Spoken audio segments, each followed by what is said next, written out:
Welcome to another edition of the Attacking the Paint podcast. I'm your host, James Ivy Williams, with my co-host, Evan Mo Skilliter.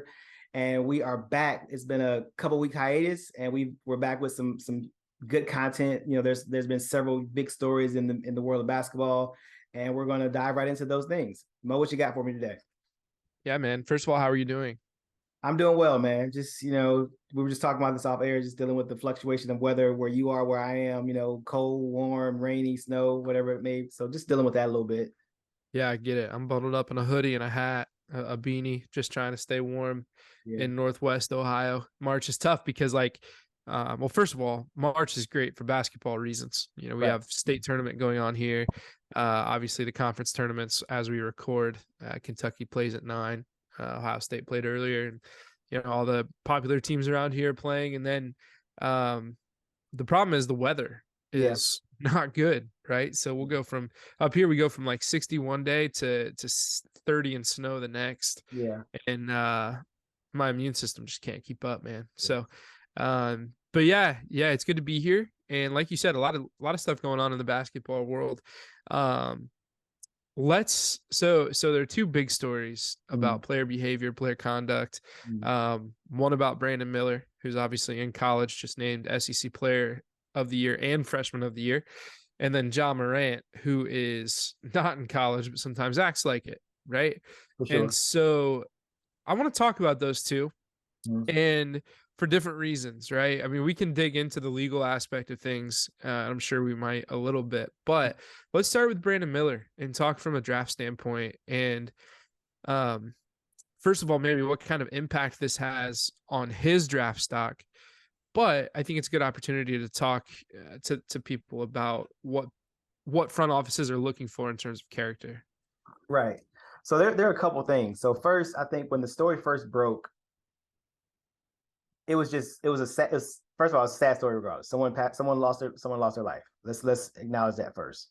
Someone lost their life, but outside of basketball, someone's kid is gone, someone's mom is gone, and so that effect that it has on a family, right? And then you shift over to who was involved. So first, Darius Miles, obviously from Alabama, not Darius Miles from LA Clippers. Is involved with a friend, and comes out that, I mean, it was swift. I guess the shooting happened around 2 or 3 a.m. in the morning. They were arrested by 7 a.m. that same morning after it happened. And so it was pretty swift what happened. Everything else kind of like it almost went away for a while. And then I think 3 weeks to a month later, Brandon's name is brought up in as being part of the incident. And the news was horrible to start. It was that Darius reached out to Brandon, and for Brandon to bring his weapon to him. When that came out, and all the other misleading information that came out, it was horrible. His draft stock was horrible. Yeah, that was the only context we had, right? Was that Darius asked Brandon to bring a gun. Yep. Brandon got the gun, or brought the gun, and then Darius used it to kill somebody. Like that was the context. So please. Yeah, and so that was that for me. That was just when that happened, and having conversations with people in the NBA, people in the scouting world, it was a done deal that if he was implicated and he actually was an accessory to this capital murder, he was done. There was no way out. Even if he got out of it somehow because he was a bystander or whatever the case may be, he was done until that stuff was over, and it may not ever be right again. Luckily, more information came out. I'm not sure how truthful or whatever the case may be, but as of now, he's not being charged. But in the moment that the initial information came out, his draft stock sunk. I think in most cases, if it had continued to go down the path that it started on, he would not be on draft boards, and he would not be drafted this year, in my opinion. So for anyone listening that for some reason or somehow doesn't know the story, or at least where it's at right now, it did come out that there wasn't enough to charge Brandon Miller with any crime, right? He was not charged or indicted. He essentially, the story goes, he had the gun in the back seat of his car, and Darius asked him to come get him. Darius knew the gun was in the back seat. It was Darius's gun. Darius asked him to come get him. As Brandon was on the way, Darius texted him and said, I I forget the word he used, but my gun, Mm-hmm. right? Allegedly, Brandon didn't see that text or didn't know that's why he was going to Darius in the first place. Mm-hmm. And so that's how he became an innocent bystander. He didn't hand Darius the gun. Darius got it from the back seat. Yep. And ultimately, Tuscaloosa police or whatever city or town this happened in said there's not enough here. So they didn't charge him. And he wasn't suspended at all. Mm-hmm. There was the little mishap of the pat down introductory celebration, which, like, look, poor timing, Poor but takes. it was not in reference to the incident. That's not me making it excusable by any means. It's just it happened. They stopped doing it. It was addressed. It's under the bridge. Yeah. But there were a lot of people thinking that he should have been suspended the second the story came out, right? And it seems like Alabama definitely I'm trying to be careful here. I shouldn't say Alabama did help sweep this under the rug, but from an outsider's point of view, when you're just looking at it from your couch or wherever you're reading the story, it definitely looks like Alabama helped cover this up a little bit. So I can understand some frustration there, but again, if you look at the facts, there wasn't much there, and Nate Oates stood behind his player, and you know, if he was, you know, the seventh or eighth or ninth man on Alabama's team, would he have gotten the same treatment? I'd like to think so, but what's the point of speculating? True. I think it's just one of those things that I think when the story first came out and it said Brandon brought him the gun, it sounded like Brandon physically handed him the gun. And at that point, yeah, bro, you're an accomplice. I had a conversation with a basketball executive who's also a lawyer, and he said you're an accomplice to a murder. He said you're going to get charged with the exact same charge, because Darius didn't pull the trigger either. Darius's friend pulled the trigger. Darius is charged for capital murder because he aided and abetted the crime by handing his friend the gun. So if Brandon had physically given him the gun, it's the exact same charge. And so, just like, I mean, whether he saw the text or not, you can't prove it, you know, at this point, honestly. So I don't know. You know, it's one of those things that it's uncomfortable. It's uncomfortable, but at the end of the day, there was nothing illegal, right? Exactly. And that brings me to the next point about it. So obviously in the scouting world, we do a lot of intel report on guys' backgrounds, on their personalities, on their friends. And you could say, I mean, I feel like you do really in-depth research, right? And I feel like when I do the same. I try to call on everyone I can. Safe to say that front offices probably dig even more deep, right? They have more resources. They have the means to literally hire private investigators, which actually happens. There's no, that's not us being over the top. Like, that literally happens. So the question is, what if let's say you and I are in a position to be mentoring young college athletes with a chance to play in the NBA. What are we telling them in order to keep as clean as they can? Because at the end of the day, these are 18, 19-year-old, 17-year-old kids sometimes, right? Like, we have to let them live and be themselves, but what do we tell them? It's hard because in one sense, what you're telling them is to pretty much keep their nose as clean as possible, right? And my logic is this, right? I'm a licensed firearm carrier here in the state of Georgia, right? People who know me know I carry. I don't carry it on me on my person, but I have the right to do so, right? And my thought process is that everyone on that team probably knew that Darius had a gun. That's the first thing. So Brandon didn't know it was in his car. Maybe he didn't, because who's asking a guy, hey, do you have a gun on you when you get in the car? You don't ask that kind of question. So you don't know. And so the logic for me is like, I had a conversation with someone about it. He was like, how don't you know you have a person with a gun? I said, dude, if you came to Atlanta and I picked you from the airport, you're not gonna know that my gun's sitting in my side door cup holder or my side door holder. You're not gonna know, because why would you? And so in some cases it is kids being kids, but the other side is, I think, well, what this actually goes into a deeper thing is like who you're around, right? Because I think the issue was probably more so that, again, Darius didn't pull the trigger. Darius' friend, who wasn't a basketball player and who wasn't affiliated with the University of Alabama at all, is the person that came down from DC to hang out with Darius, and then this happens. So I think more so it is sometimes you have to let go of the people that maybe you grew up with and the people that you grew up around for the betterment of your career. While Darius wasn't a star player and wasn't even really a contributing role player, he still was on the number one team in the country at the time and had a chance to, at least, if nothing else, get a degree. And so it's one of those things where you have to like limit who has access to you for the betterment or for the betterment of you, because how that escalated from what they said was someone dancing too close to someone's car to someone getting shot is just asinine, right? I mean, it sounds like if a scuffle at most, but someone getting shot over, hey man, move away from my car. Yeah. Which you know, so that's the thing. So like the thing that if we're mentoring young people is simply, it's a lot to say, but like you have to watch who you're around. But that stuff's been said for years, and kids still fall into the same traps over and over again because everyone still wants to, which I get, you know, you want to stay connected to where you're from because you feel like, you know, that's who made you, which is part of that is true. But then on the other side, you also, I know for a fact, I've known this for years. I was one of those more enlightened young people. I know that I couldn't take people from where I was from everywhere I went.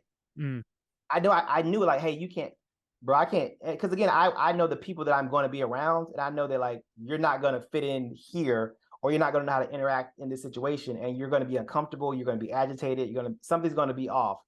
And so I know I've always known who to invite to what, or where, hey, you can't come over here either. You can't, hey, person from college, you can't come home with me because my house isn't like your house. Or what time you can be hanging out with them and in what setting. Right? Exactly. Yeah. Exactly. Yeah. So yeah, it's just it's hard, man. It's hard. Yeah. So let's give listeners an example or some examples of like what can be turned up in the midst of an intel report. I remember, yes, I won't even say what year. I remember recently there was a player lottery pick who his intel report showed that he had a girlfriend that was a stripper and he was heavy on the marijuana, right? Throughout games, throughout practice, whatever. Mm-hmm. And that answered some questions, to be honest with you, some question marks on his scouting report, but also I'm sure it makes teams think twice about drafting him. Now he still went. Did he go lottery? He went lottery. He went lottery. But anyway, what are some other examples that you've heard? Man, I mean, I've heard stories. This is true stuff. I've been told they want to talk to the person that loves you the most and the person that hates you the most. So they want to find out the thing is like the same way you can be a hero in somebody's story, you're a villain in somebody else's story. What made you the villain? What kind of character do you have? But like different things from homosexual stuff. Like if the guy's homosexual, does the guy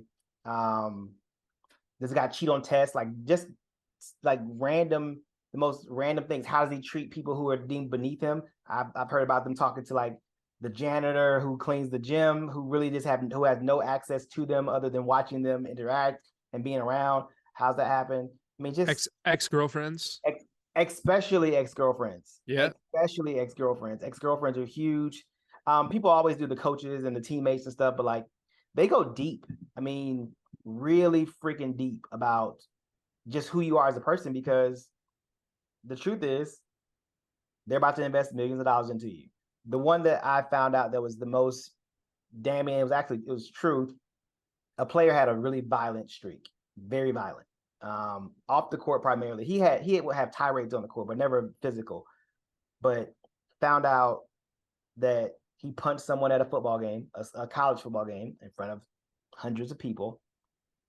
He charged the security guard outside of the gym.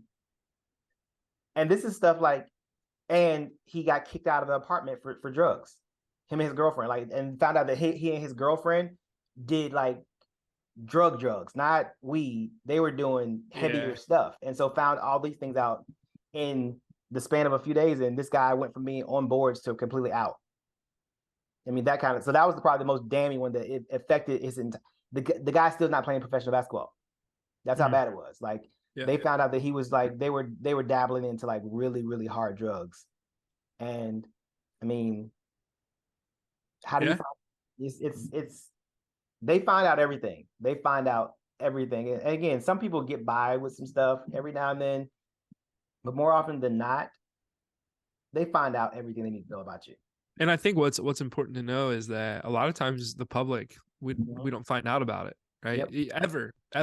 Like it's not like, oh, so-and-so slid down 10 spots from his projected spot. Like that's weird. I wonder what happened. Like you're never going to find out. Right? Ever. You think about some different guys in past years, right? That have slid quite far that people thought were locks.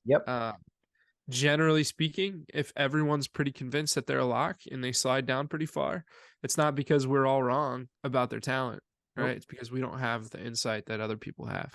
I can think of multiple players that are playing in the G League right now that could be NBA players, but listen, my biggest miss, and I won't say his name, but my biggest miss, but this is before I actually like really dove deep into gathering intel. Just talent. Oh, this guy's a top 20 talent. Just knew it.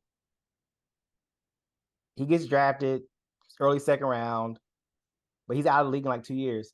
And then I found this out recently.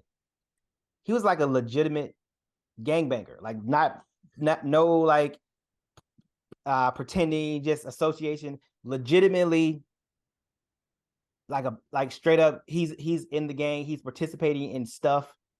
Like while he's in the league. Crazy. Like what college did he go to? Come on. I'll say he went to school in the South. That's all I'll say. He went to all right. Yeah. I got you. I'll tell you offline, but I got you. Crazy though. Yeah. So it's crazy. I guess the bottom line here is that if you are a young person, just know they're gonna talk to everybody. They're gonna literally everybody. What's up, guys? I just wanted to let you know that this portion of the Attacking the Paint podcast is brought to you by Between the Lines Sports. Visit the website at btlhoops.org.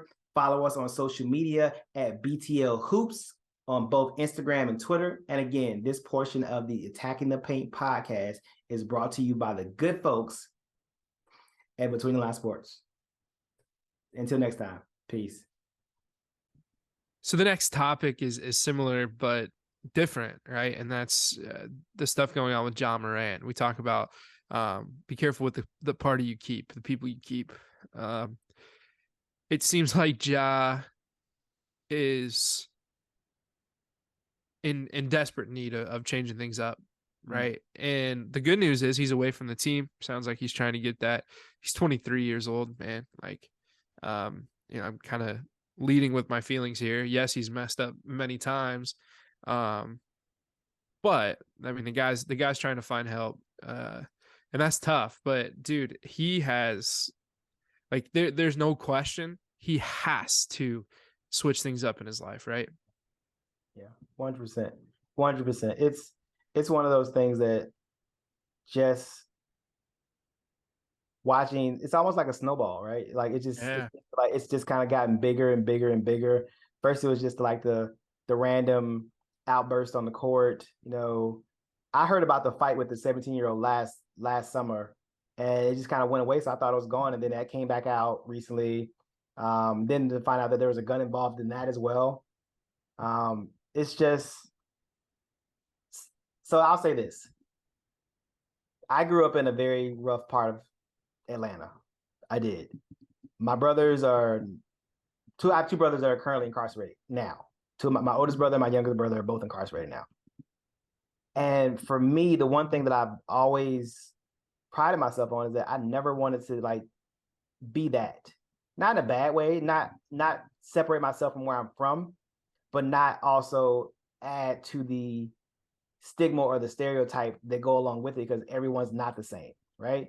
And so for him to have one we come there's some discrepancies with certain things. I'm not saying that like you can't struggle in certain things, but you grew up in a 2-parent household. Your dad and your mom worked every day. You weren't involved in necessarily like hood shit. I'm gonna just say you weren't involved in like the hood shit, right?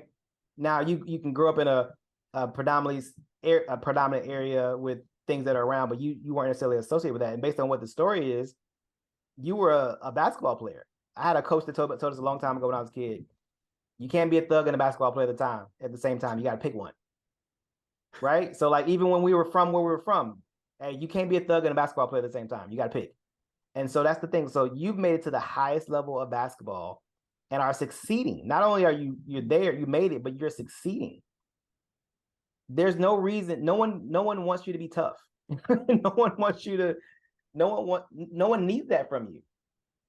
That's not what people are looking for from you. And the thing is this though. The other side of it is this. It's like someone who doesn't like the way they look. No matter what we say, if he feels that's what he has to do, he's going to do it regardless too. That's the other side, which is the messed up part, is that no matter how much we say that he's great and he's succeeding and he doesn't need to do it, if he feels like he does, he's going to continue to do it. That's the thing. Yeah. It's to me, it seems like the culture around the Grizzlies has always been like, we are anti the NBA currently, what I mean by that is like, we are not soft. Mm-hmm. The NBA has this flop mentality, this like everyone's soft. If you would have played in the 90s, you never would have made it. Right. The Grizzlies have always tried to be anti that. And I'm not going to even speculate on like what came first. Was it Ja's attitude, or was it the Grizzlies? Like their culture, I don't know, and I don't really care. Mm-hmm. But even if you look at the Grizzlies in general, it seems like they have beef with like every team, right? They don't go into a game thinking, okay, like we can take it easy tonight because these guys are, we don't have to get pumped up and fired up and mad, because no, like they go into every game thinking like, we are going to beat the shit out of you. Mm-hmm. And if that means we're going to fight, we're going to fight. Right? I'm not for that. I'm just saying that that's been the Grizzlies culture. Mm-hmm. And I hope that it's not like all this stuff isn't Ja just taking that too far. Mm-hmm. I don't know what I hope, to be honest with you. Maybe I do hope it's him taking it too far and that he can reel it in. But look, there's a history here in the last just few years. Yep. Of incidents, right? You think about the Pacers incident, and that involved a group of people, not just Ja. That involved the people that he was around, right? There was the thing with his sister getting in a fight. I don't know if you saw this. Like, this just came out recently. His sister was getting bullied by some people in some stands at a basketball game, and so him and his mom and a couple other people like showed up at the game and started giving this kid a hard time. That was giving her a hard time. Wow. There was the incident with the basketball game where, yeah, that was kind of more just Ja, but he still had all his people around him, right?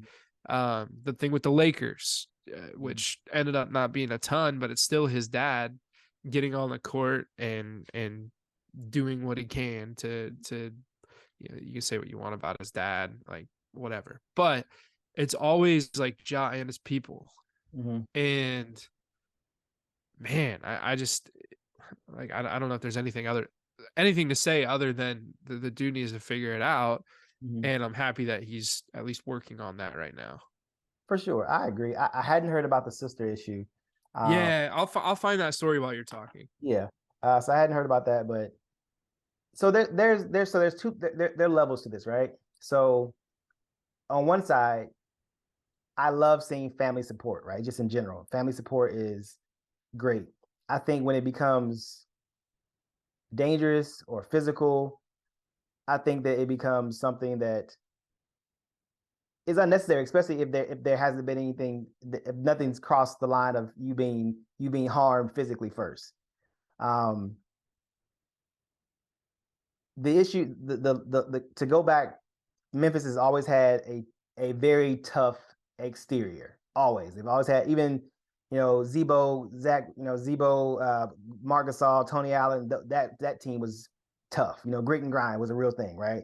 And and they take on the mentality of the city, kind of, because Memphis is one of those really tough cities, which is not a bad thing.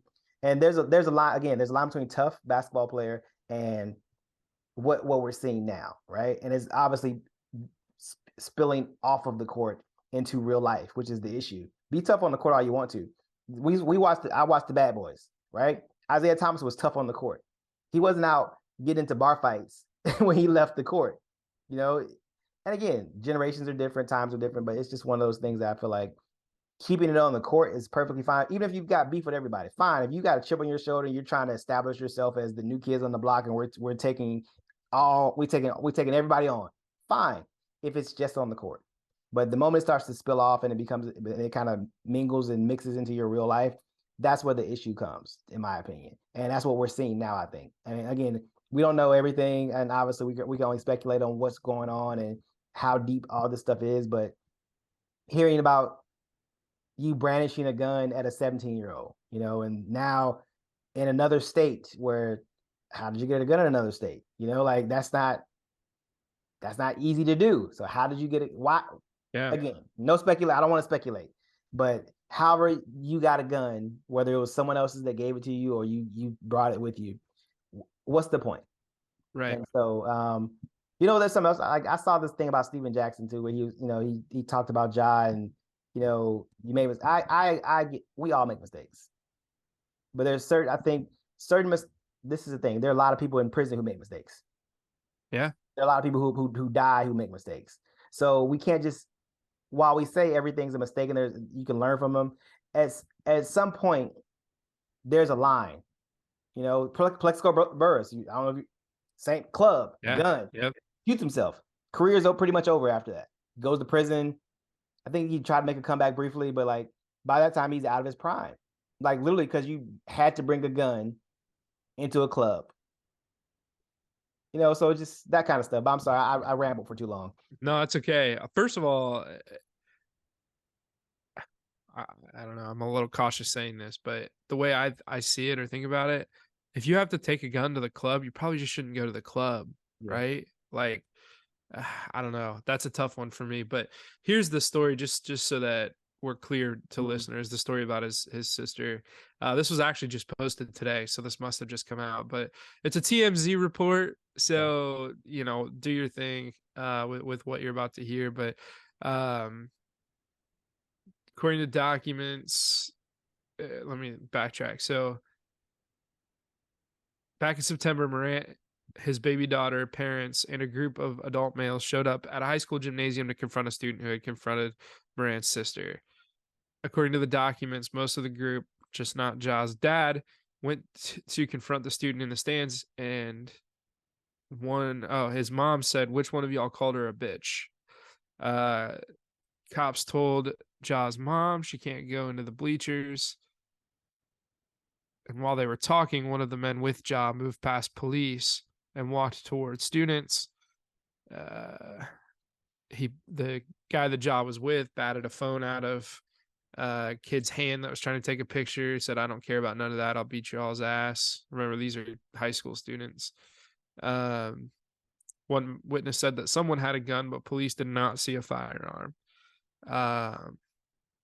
So really, it doesn't sound like Ja was too mixed up in this one. But the fact that stuff like this is happening in public with Ja's name attached, still not good.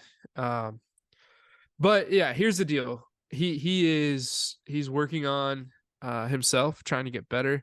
He's 23. There could be some real good that comes with this. He's got a really long career in front of him, as long as he's smart. Like, look, if this was a 23-year-old, just some random 23-year-old, like we'd all probably not be. It wouldn't be as big of a deal, right? Like, it wouldn't. In terms, I mean, yeah, the stuff that has happened is a big deal, but we wouldn't be like, oh, he's gonna ruin his career. Like, yeah, he's 23. Like, give him a chance, give him a break.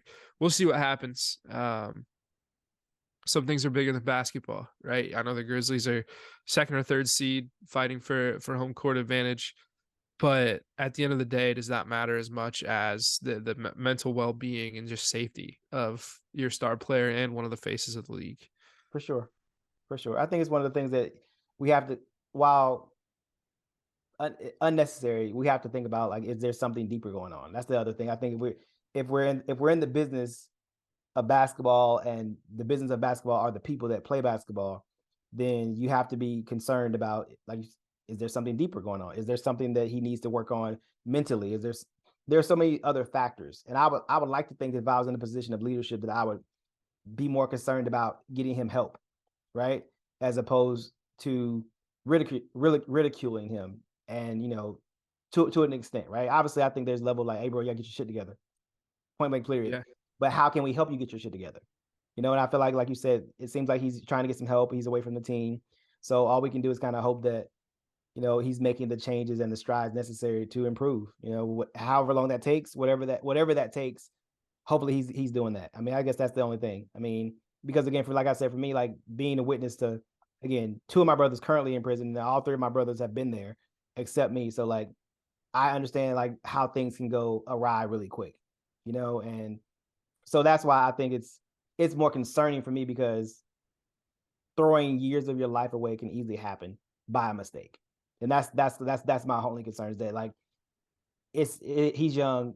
Yes, he can make a mistake, but, like, there's levels of mistakes, right? And that's all I'm saying. And so, Yeah. because again, holding the gun in the club, no big deal. Gun drops, goes off, hits somebody. That's the worst case scenario, but that kind of shit happens. Does. I mean, So that's Plaxico Burress didn't mean to shoot himself in the leg, correct. right? Like, things happen. Yep. Well, I'll tell you what. Let's move on to things we saw. Yep. Not a lot of X's and O's today, but basketball's more than X's and O's, so that's all right with me. Let's move on to things we saw, and let's start with you. All right, sounds good. So, as conference tournament stuff is going on, and we're gearing up for March Madness, which starts next week, the secondary popular topic amongst college coaches right now is the transfer portal. With between the line sports operating as a scouting service, amongst other things, we started getting calls again from college coaches about, hey, anybody that's going to be in the transfer portal? We want to hit the transfer portal really hard. I mean, literally, like, in a day, I had 6 calls from coaches, and I was like, Jesus, like, they're like, the season is not even over yet, good, right? So I know some people were still in conference play at the time, and so the issue, the thing that I'm seeing is, like, is this going to be it's obviously, it's here to stay. The concern I have is for the number of kids that are entering the portal because things didn't go the way that they thought they should go. Wow. Because coaches are in the portal, they're looking for players that have played, have produced, have some sort of reputation and or track record. But there's a ton of players that enter that portal with none of those things. And they're hoping that someone will just take them on a flyer, pretty much, when you don't have anything to go off of. And the past 2 years, there have been hundreds of players that have entered that portal and haven't exited the portal. And so my push is, I can't make anybody not enter the portal. If you're unhappy, you're unhappy. I understand that, but please be thoughtful and mindful about what you're risking. Because while you have a college scholarship and you have the chance to earn minutes and earn your way on the court,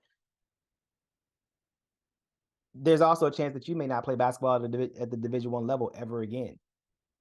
And so think about those things. Now, would you rather push through and wait it out and earn time and be a junior and senior playing, like, meaningful minutes? Or would you rather be somewhere that you don't think you belong because you made a rash decision because you were upset about how the season went for you? So that's the thing that I saw, that their coaches are hunting for players, but they're hunting for players that don't have a track record or any pedigree behind them. Yeah, I think that the transfer portal is a great idea, generally speaking, right? On its surface, it's a chance for guys like Norshad Omir, right? The guy from Arkansas State transferred over to Miami. He was averaging a double-double during his first 2 years at Arkansas State.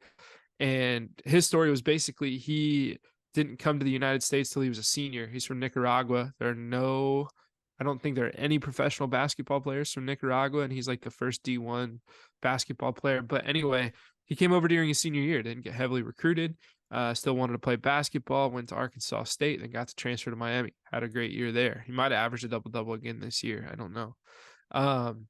That's I remember you telling me about him last year, by the way. I didn't forget. Yeah. I didn't know where he ended up though, but yeah.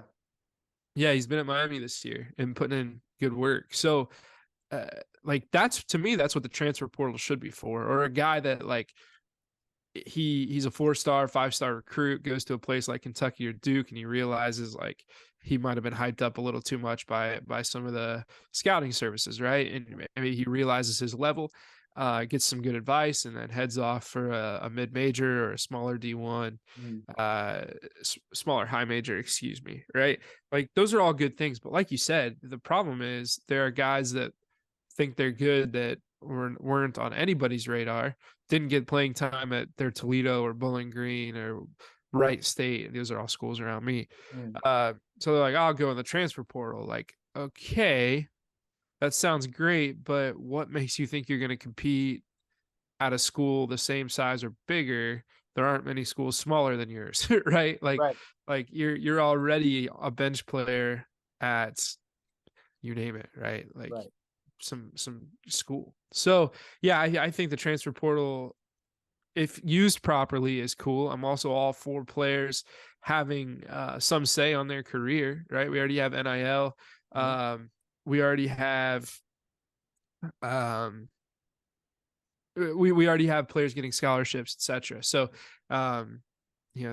look, the college basketball scene and football scene, as you know, are businesses, right? And so if you're treated like an employee, you should have some say in where you work and how you work. But I think you definitely need to seek guidance, advice. I know that if you send for what it's worth, if you send James or me or any one of our scouts at BTL, I'm sure we'd be happy to talk with you a little bit about where you are as a player.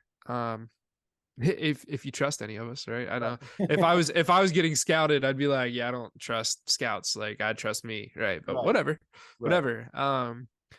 And that actually brings me to my things that I saw. And I told you originally what it was going to be, but I'm going to change it up. Okay. All right. I want to talk about one and done. I know that that's a hot topic once again. And we already talked about the transfer portal. Where's your mind on one and done? I don't think you and I have ever talked about this either. It depends on the day, right? So for me, how do I say this? So I'm all for it in one sense, but again, it's the same thing. I feel like the NBA, there's a select number of people who get to make it to the NBA and to play. And I feel like whether it's a one and done or coming out straight out of high school, I think there should be some sort of system in place to allow the players to be as successful as possible, right? I feel like the G League has helped recently. I think in past years, the G League was definitely looked at as a demotion or a punishment. And I think players in the last 5 to 7 years have definitely appreciated the G League more. But I think there should be some sort of, I believe that the NBA should have an actual farm system, the same way baseball players, even if you get drafted in the first round, you still got to go to AA ball or AAA ball or A ball, whatever the case, and work your way up to the big club. I feel like that's one of the things that I would do. Another thing, I'm giving all my ideas away. I would add a third round, in my opinion, right? I feel like if you allow players to be one and done or come out of high school, I think those players should only be able to be drafted in the third round because, and again, same order. So whatever order you already drafted in or figure out how to do that. But then one, you don't have to pay them as much money from the team standpoint. So you're not investing the large number of salary cap that you're investing into them when they're drafted in the first round. And then they have to spend a certain number of time in the minor league system before they come up. That's my random rant on that.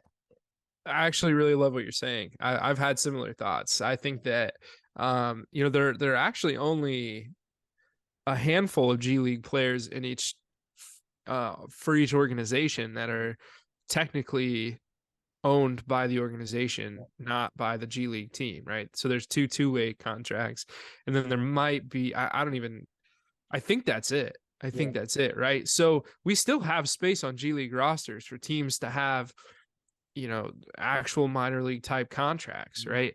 And so, yeah, I mean, if we want to, the biggest problem in the past with having kids jump into the NBA at 18 years old straight out of high school is that we just don't know, right? And it's a little more risky because teams don't, like, if they don't know, they don't necessarily want to blow a pick. And it can also really ruin a kid's career because if it turns out he can't play, then, he's done. He can't go back to college, right? He's going to have to be shipped over to Europe and lost in China somewhere, right? And it's not a knock on guys that play in China necessarily, but I think that so like you said, 3 or 4 rounds for me, and allow the full G League team to be a minor league team. Yeah. So the entire roster can be made up of minor league players. There are certain stipulations in baseball contracts and hockey contracts where you can be sent down so many times, you can be called up so many times. Like the CBA, like the players and the league can work that out. But I think that's the best way forward. I think that anymore, there are so many different options for high school kids to select, right? G League, overseas, college, overtime elite. Like there's so many different things they can do that, like, I think the NBA just needs to open the gates a little bit and figure it out. I'm not opposed to allowing high schoolers to get drafted in the first and second round.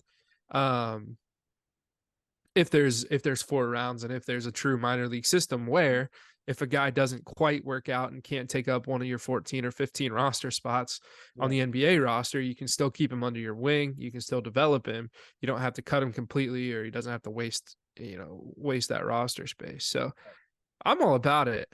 I think the NBA is at a point where it needs to shift. The way it operates needs to kind of catch up a little bit. It's not super far behind. Adam Silver and everyone that works up there or over there in New York, they do a great job. I think to me, it's probably the most well-run league in the United States.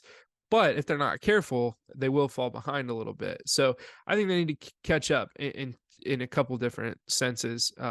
One of which is a midseason tournament, which we'll talk about next week. I'll tease that a little bit. That'll be something that I want to bring up to you. I've been working with a few students at school actually on kind of a way to mix in a midseason, or I won't even call it midseason. I'll call it in-season tournament, while allowing players to rest, and so trying to solve the issue of load management. So anyway, that is a sneak peek at next week's topic that I'll bring up.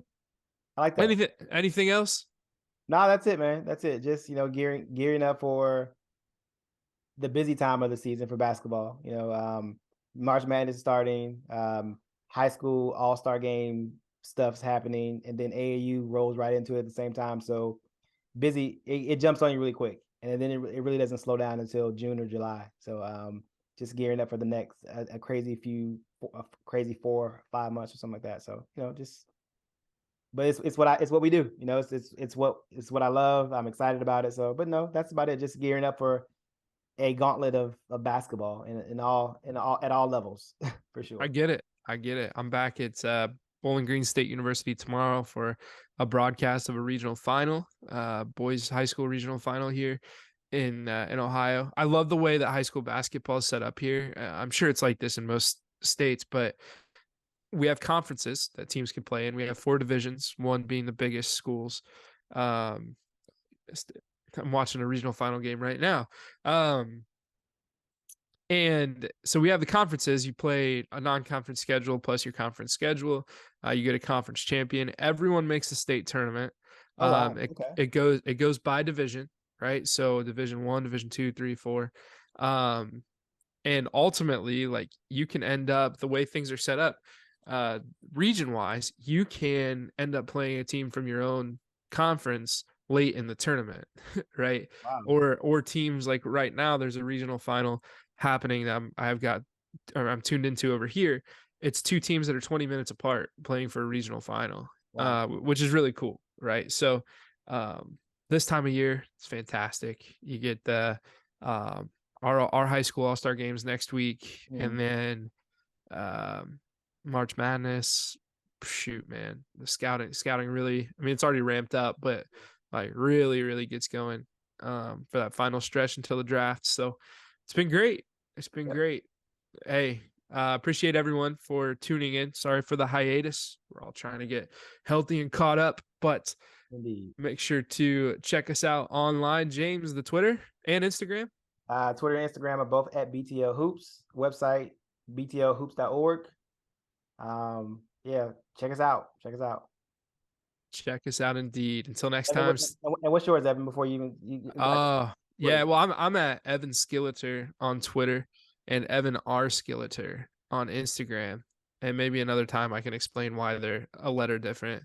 But yeah, you can check me out there. Probably more active on Instagram at Evan R. Skilliter, but do some stuff on Twitter as well.